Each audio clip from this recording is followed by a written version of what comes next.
मधुबन के बाबा, मधुबन के बाबा मुरली वाले, आपका क्या कहना, आपका क्या कहना। ओम शांति। आज 9 नवंबर 2022 के साकार मधुर महावाक्य हैं। आज मीठे मीठे बाप दादा बोले, मीठे बच्चे, बाप की गति सदगति करने की मत व राय सबसे न्यारी है, इसलिए गाते हैं तेरी गतमत तुम ही जानो, वह स्वयं अपनी मत देते हैं।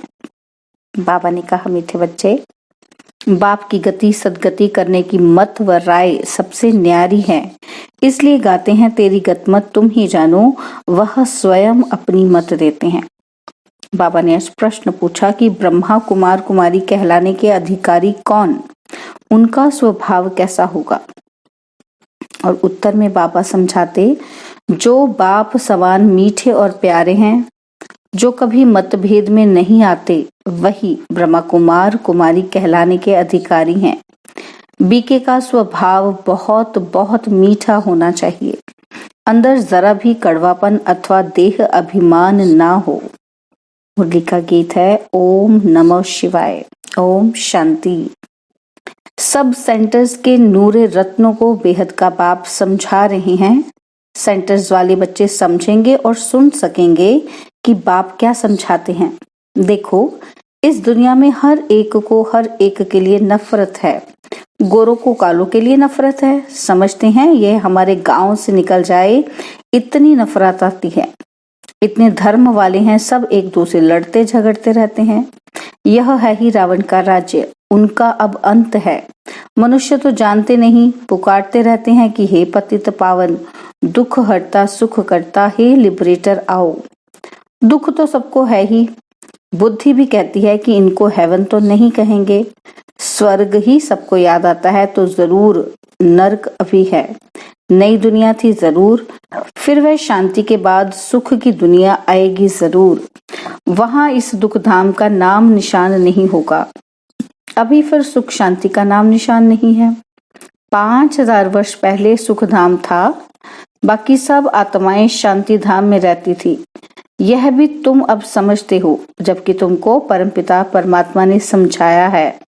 कहते भी हैं कि शल तुमको ईश्वर समझ देवे। ऐसे नहीं कहेंगे कि ब्रह्मा विष्णु शंकर अच्छी मत दे। ईश्वर का नाम लेते हैं तो जरूर है कोई। इस समय ईश्वर ने ही मत दी होगी और साकार में ही आकर दी होगी। लिखा हुआ है श्रीमद् भगवानुवाच, सिर्फ नाम कृष्ण का डाल दिया है। वास्तव में है निराकार भगवान के मत। तो जरूर नई दुनिया स्थापन हुई होगी। भगवान ने तो सारी दुनिया में फेरा नहीं लगाया होगा।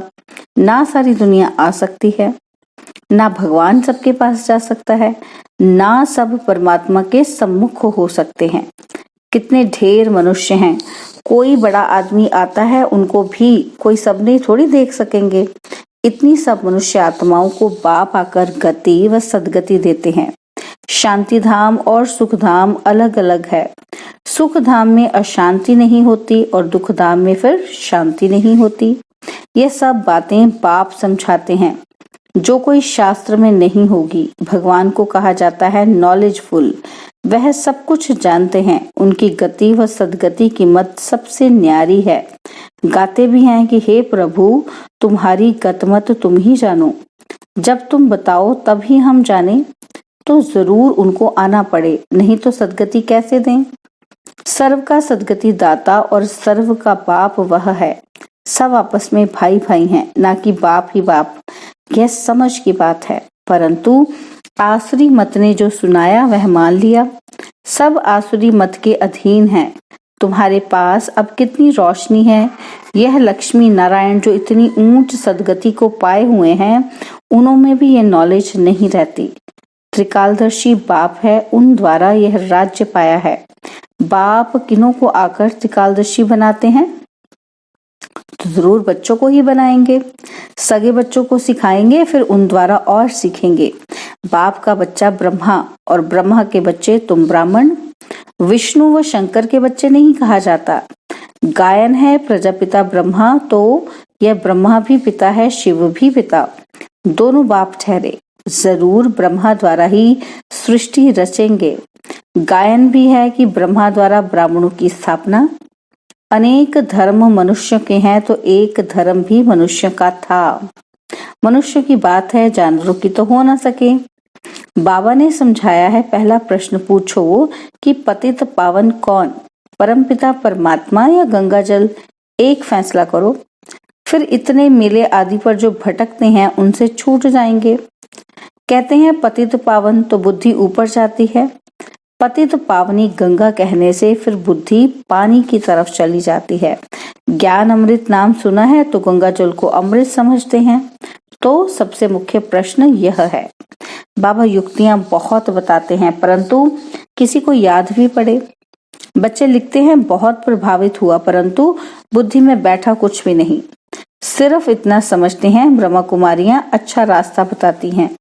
घर गए खलास। इसलिए प्रदर्शनी में जब आते हैं तो एक एक बात पर अच्छी तरह समझाकर लिखाना चाहिए। सैकड़ों आते हैं, कोई की बुद्धि में एक बात भी नहीं ठहरती। बाबा के पास ऐसा समाचार नहीं आता कि इन मुख्य बातों पर भाषण किया। यह स्कूल है, टीचर पूछता है तो स्टूडेंट को जवाब देना पड़ता है। तुम टीचर होकर पूछेंगे तो जवाब देंगे। बच्चे बहुत खुश होते हैं। तुम बच्चे उतरती कला और चढ़ती कला पर भी समझाते हो। कोई मुक्ति में गए, कोई जीवन मुक्ति में गए, सबका भला हो गया, सबकी चढ़ती कला हो गई। अब फिर उन सतो प्रधान सतयुग वालों को तमो प्रधान में नीचे जरूर आना है। तो यह भी दिखाना पड़े कि द्वापर से उतरती कला होती है, चढ़ती कला, उतरती कला का भी स्लाइड है। परंतु बच्चे समझाते नहीं। हर एक बात पूछना चाहिए, यह पढ़ाई है। टीचर होकर बैठना चाहिए। बाकी भाषण किया, स्टेज पोट्री बना, यह तो कॉमन है। यहाँ तो हर एक बात पूछनी है। सर्व का सदगति दाता पतित पावन बाप एक है, वह सर्वव्यापी है, ये पूछना चाहिए। अगर सर्वव्यापी है तो फिर बाप कैसे ठहरा?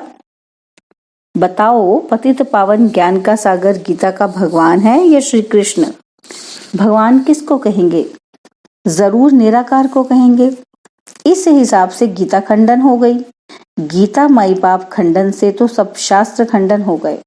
तुम सिद्ध कर बताओ कि सारी दुनिया झूठी है, सब पत्थर बुद्धि हैं। पारस बुद्धि होते ही हैं संगम सतयुग में।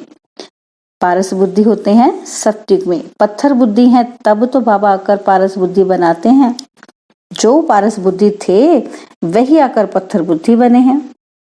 जबकि सृष्टि का भी अंत है। बीच के टाइम में हम कह नहीं सकते कि तुच्छ बुद्धि व तमो प्रधान है। पिछाड़ी में सब तमो प्रधान बनते हैं।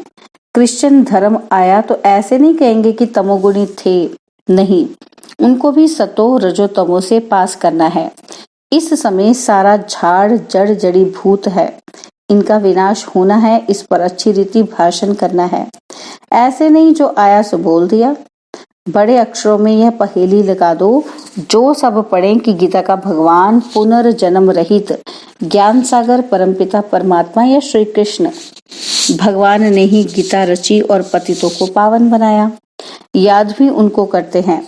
अब कृष्ण की आत्मा भी पावन बन रही है, इस बात को उठाते नहीं हैं।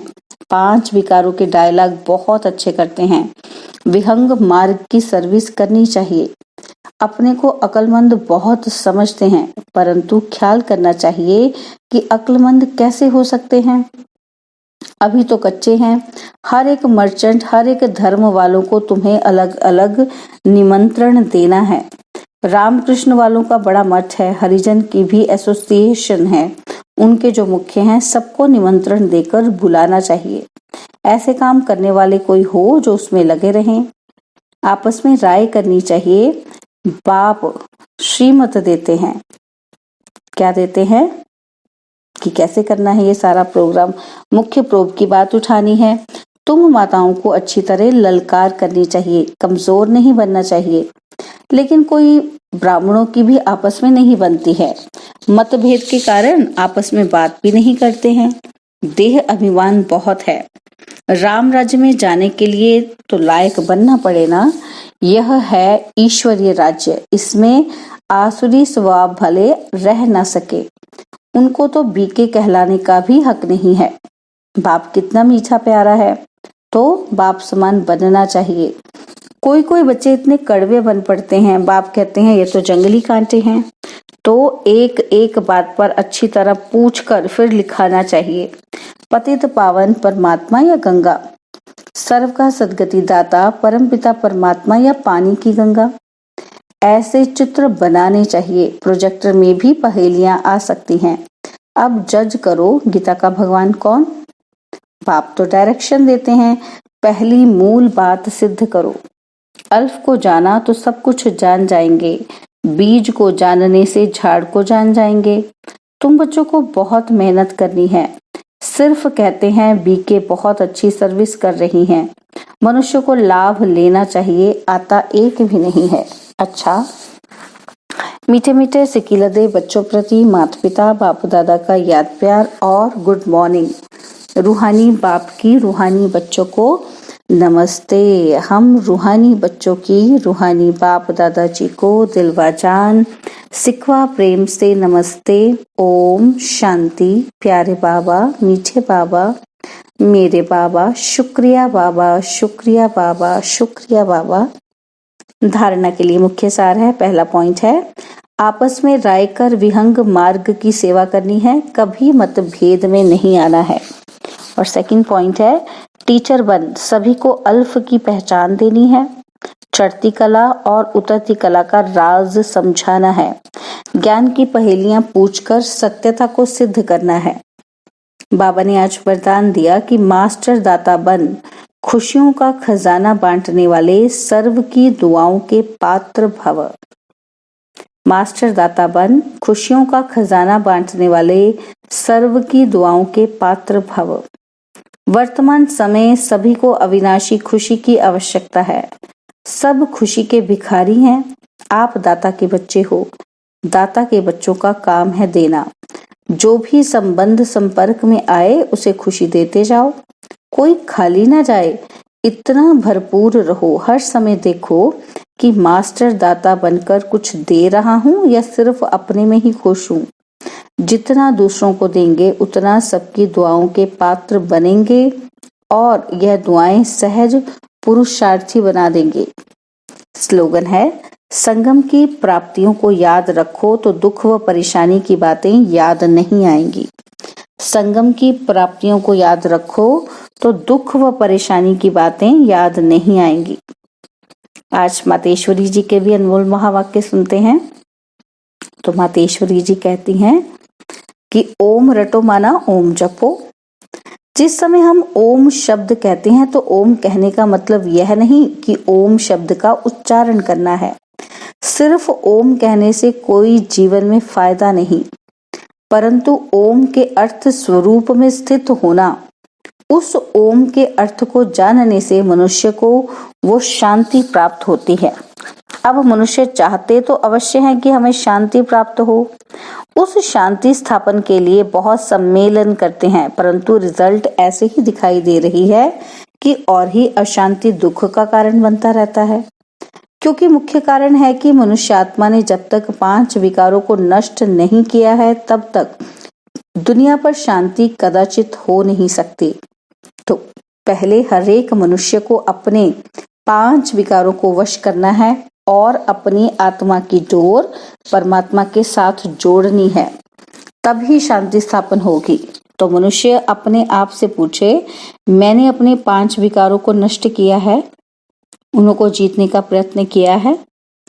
अगर कोई पूछे तो हम अपने 5 विकारों को वश कैसे करें, तो उनको ये तरीका बताया जाता है कि पहले उनको ज्ञान और योग का वास धूप लगाओ और साथ में परमपिता परमात्मा के महावाक्य हैं, मेरे साथ बुद्धि योग लगाए, मेरे बल को लेकर मुझ सर्वशक्तिवान बाप प्रभु को याद करने से विकार हटते जाएंगे। अब इतनी चाहिए साधना जो खुद परमात्मा आकर हमें सिखाते हैं। और दूसरी बात क्या समझा रही है मातेश्वरी जी कि तुम्हारी गतमत तुम ही जानो। अब ये महिमा किसकी है? क्योंकि परमात्मा की सदगति करने की जो मत है वो तो परमात्मा ही जानता है, मनुष्य नहीं जान सकता। मनुष्य की सिर्फ ये इच्छा रहती है कि हमको सदा के लिए सुख चाहिए, मगर वो सुख कैसे मिले? जब तक मनुष्य अपने 5 विकारों को भस्म कर कर्म अकर्म नहीं बनाए, तब तक वो सुख मिल नहीं सकता। क्योंकि कर्म अकर्म विकर्म की गति बहुत गहन है, जिसको सिवाय परमात्मा के और कोई मनुष्य आत्मा उसकी गति को नहीं जान सकता। अब जब तक परमात्मा ने वो गति नहीं सुनाई है, तब तक मनुष्य को जीवन मुक्ति प्राप्त नहीं हो सकती। इसलिए मनुष्य कहते हैं, तेरी गत मत तुम ही जानो। इनकी सद्गति करने की मत वो परमात्मा के पास है। कैसे कर्मों को अकर्म बनाना है, यह शिक्षा देना परमात्मा का काम है। बाकी मनुष्यों को तो यह ज्ञान ही नहीं, जिस कारण वो उल्टा कार्य करते रहते हैं। अब मनुष्य का पहला फर्ज है अपने कर्मों को सुधारना, तभी मनुष्य जीवन का पूरा लाभ उठा सकेंगे। अच्छा, ओम शांति। और अब यह एक बहुत अच्छी वीडियो भी जरूर देखें।